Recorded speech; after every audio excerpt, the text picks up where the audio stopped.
Hello, it's me. I hope you can see me.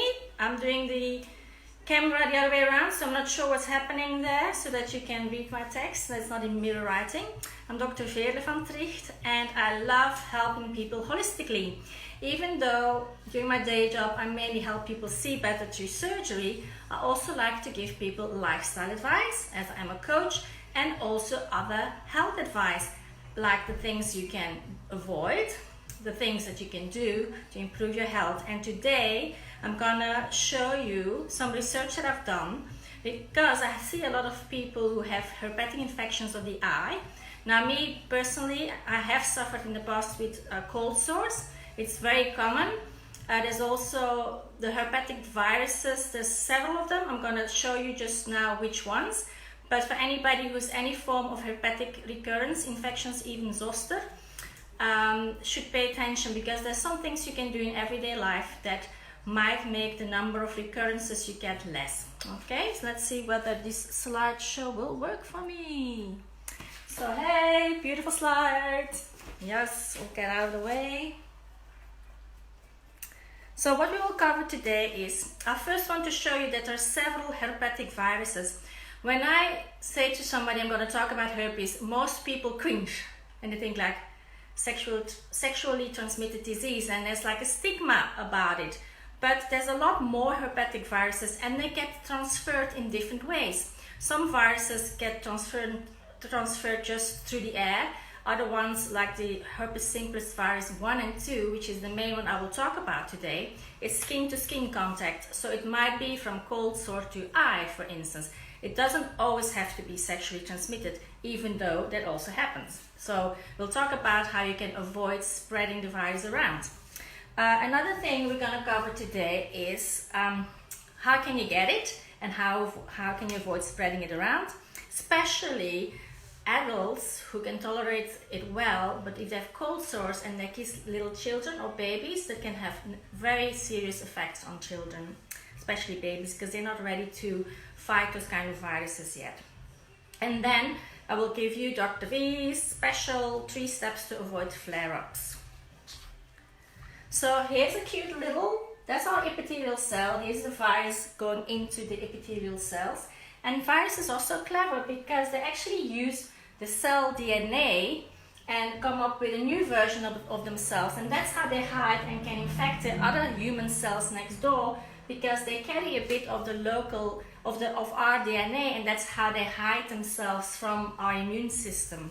I mean, this is the simple version. I mean, I'm sure there's some virologists out there that can talk about it for hours. But I thought it was a cute little drawing, because it's got a smiley face. And so yeah, which types of herpetic viruses do we deal with? So the most common ones that we know is herpes simplex type 1 and 2, which causes usually types 1 the oral version in the face, and types 2 the genital version. But actually they can be swapped around. And then, if, as I told you before, you can get it on any part of your skin, like on a finger, and that's how you can transfer it from one spot to another also, or to other people. So we're not going to talk much about the varicella zoster virus, which causes chickenpox in children and then shingles in adults, and it can also recur. But the tips I will give here are also useful for people with recurrence of shingles. Another herpes virus is CMV, or cytomegalovirus, which I've seen quite a lot of serious effects from in Africa, because a lot of people were infected with HIV, had very low immune system, and therefore the viruses could really cause a lot of damage. So I remember in my early days as an ophthalmic registrar, I used to inject against cyclovir, which is an antiviral medication, into the eyes of HIV patients who were going blind from the CMV virus, who was like destroying their retina. Now we have a lot better systemic medication that you can give for that. So another herpes virus is the Epstein-Barr virus. Yes, the ones that you often get when you start kissing boyfriends, girlfriends, that age, and it can make you seriously ill for several months. You can have serious malaise. It causes all of these glands to swell up in your neck, The spleen swells up, and I remember having it when I was about 13 years old, and it was probably transferred from my cousin, and we had we just met each other at a party, and we must have been some spit transferal or something, or maybe we accidentally took each other's glass. That can make you very ill, and is also some people think that it's responsible for really long-term problems in people, like people with chronic fatigue or fibromyalgia. It's one of those viruses that can cause long-term problems. We're not going to talk today about it, although I want to talk next time about these chronic diseases that might be linked to the viruses. We're not going to talk about the human herpes virus 6 and 7, which causes roseola, red spots on children. Can be serious because it can lead to seizures because of the very high fever, but most children just get over it in a few days. And then another herpes virus causes Kaposi sarcoma, and that gives a purple skin tumors, which you don't often see. It's mainly in the immune compromised. So we're only going to talk about herpes simplex virus 1 and 2. Okay? So how do humans get infected? I've already told you most of the ways that infection happens. So skin to skin is the most common. Then there is also if there is genital herpes present, then it's very infective if you have sex at that time, and even condoms can't stop it because the herpes virus is all over the skin. So you can also get it from kissing somebody with a cold sore. Most commonly, I think people get it from just innocent kisses from grandma, some adult who kisses a child, because so many of us, about between 70 and 80% of the world, is a carrier for herpes simplex virus.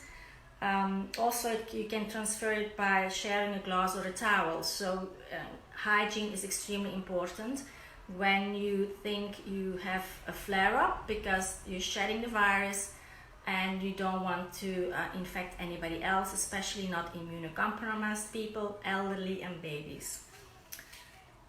So where does the herpes virus settle?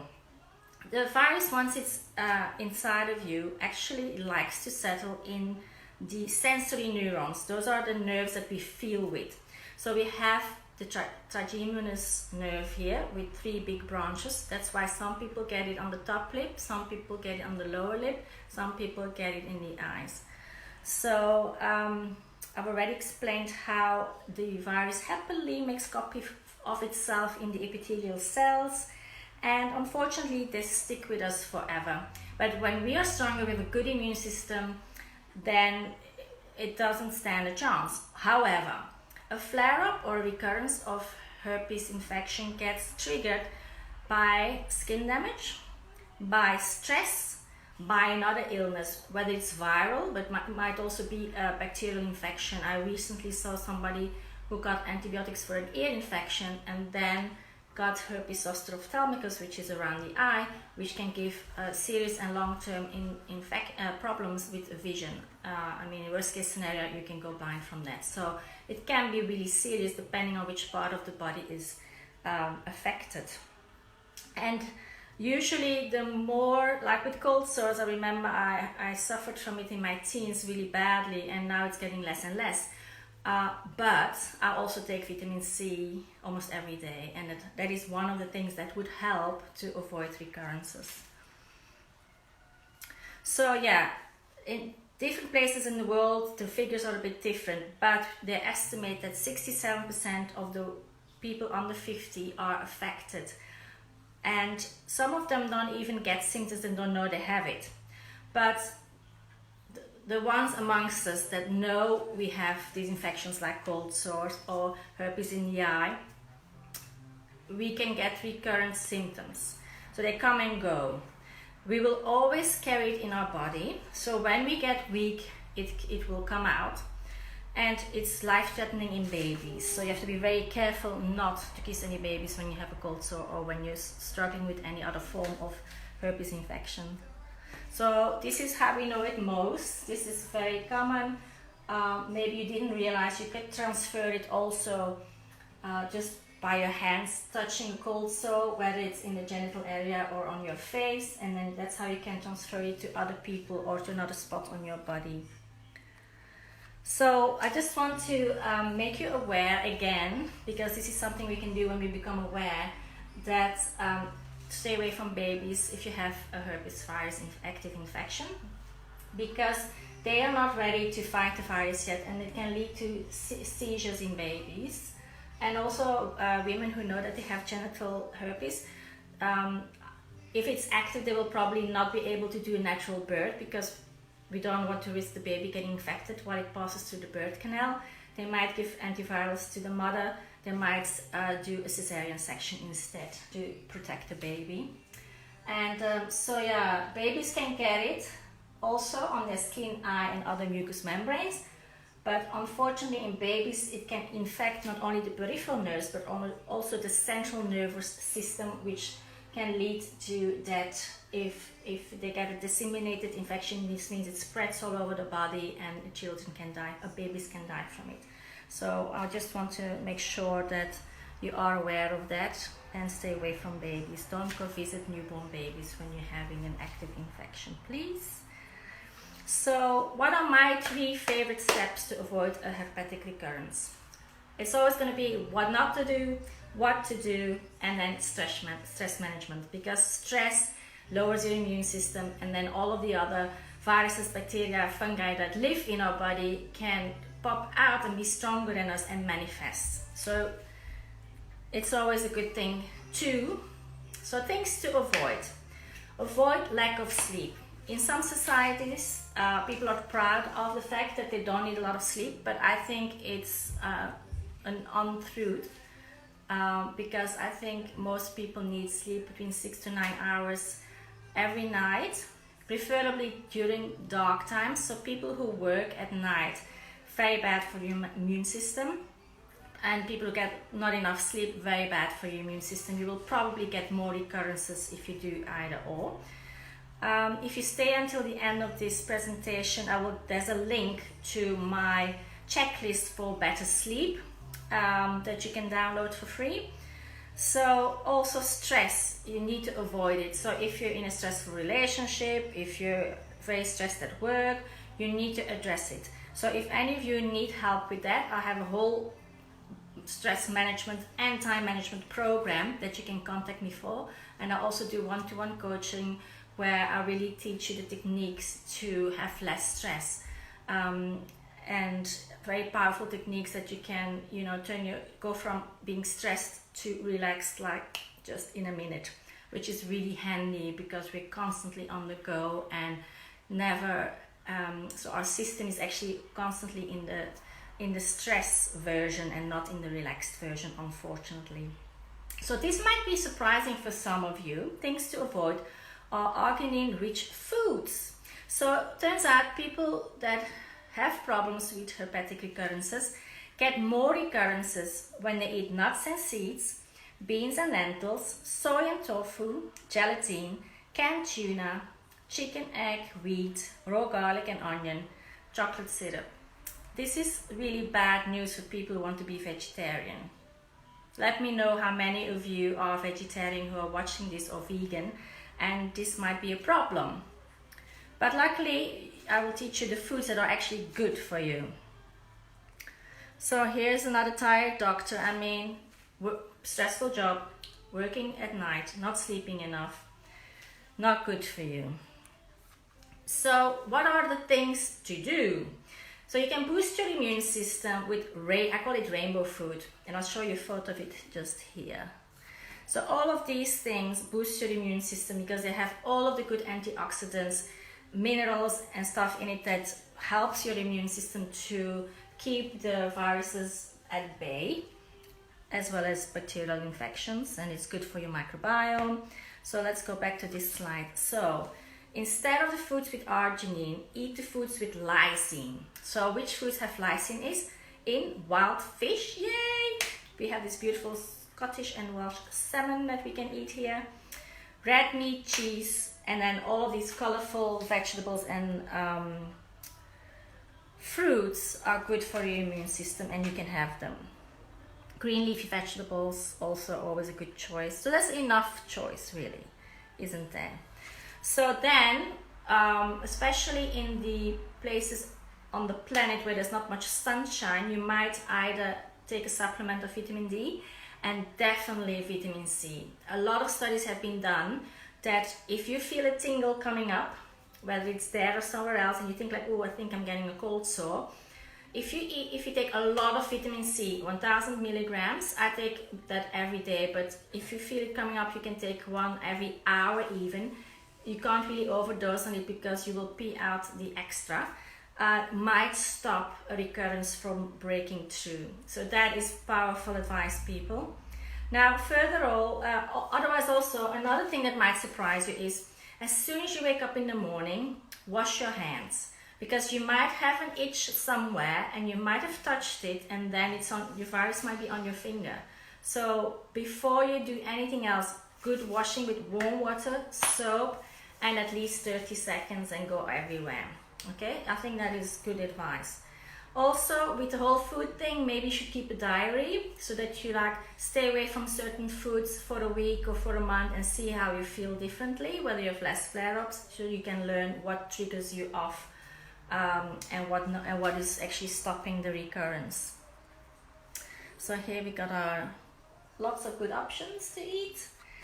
And now, it's important, number 3, Dr. V's 3 steps. This is the last step, we're almost finished, is to remove stressful situations and people from your life. If you need any help with that, I'm a coach who loves doing that with you, and I have a lot of experience, and I'm someone who works really fast and sees through the issues really quickly and can diffuse them, and so you can move on in your life with less stress. Also, so I already said vitamin C. If you're going on a sunny holiday, which used to be a trigger for me, and also not enough sleep and maybe stress because you're preparing for an exam, you can start taking higher doses of vitamin C beforehand, preventively already. That's another tip. So what else can you do to stress less? Meditation is good. I love the guided meditations. You can, if you go on YouTube, and if you want to know exactly who it is, there's some beautiful guided meditations with beautiful music that I listen to at night and sleep as a baby. Of course, yoga stretch is really good to get the stress out of your body. Any exercise, running if you can, walking in nature, anything to get these stress hormones, this cortisol flushed out of your body is good, because otherwise if you don't move, it doesn't get flushed out as well, you see. Then one of my other favorites, I actually sell essential oils, so if you want to order some good quality lavender or eucalyptus or oregano oil, so the oregano you can put in your food, the lavender I always carry it with me and put it on my wrists or in my neck, and it makes you really calm if you breathe it in deeply. So lavender oil, you can carry it in your bag. Eucalyptus oil is best to be diluted with a massage oil. And oregano, you can use it in your food, but just like a tiny bit because it's very, very strong. And eucalyptus and oregano both are antiviral. So then, last but not least, Immunoserene is a supplement you can get. You can ask me for the link. That contains all of the vitamin B's in the right proportion, as well as ashwagandha, which is a herb that they use in Ayurveda, which balances your immune system rather than it overshooting and getting an immune disease or being too low and getting herpetic recurrences. It's a herb that is a stabilizer of the immune system. So very powerful product. Plus with the vitamin B, it helps you relax and stress less.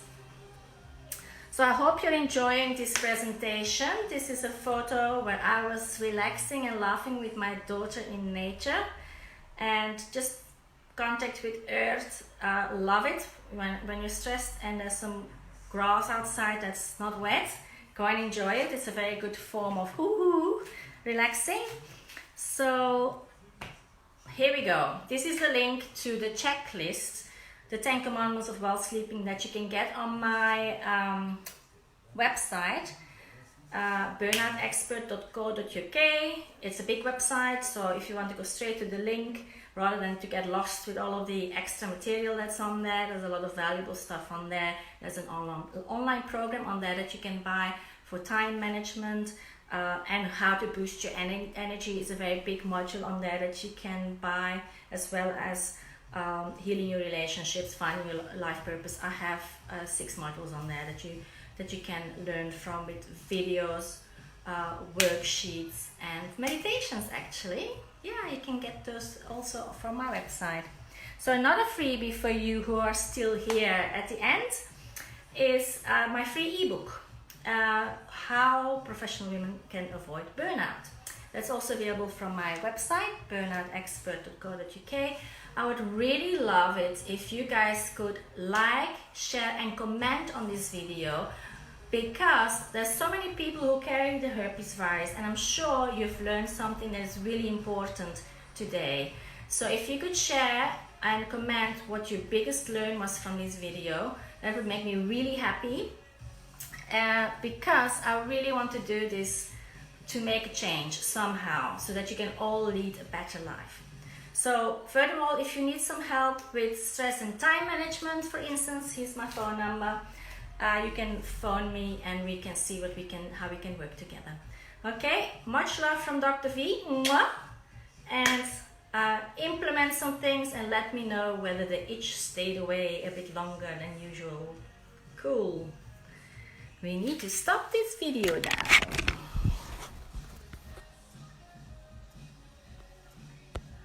Hello Yolanda, hello Pavin, hello Pipin.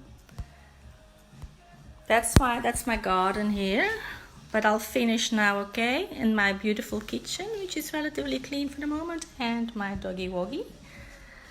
So you've had a look in my house. Bye guys.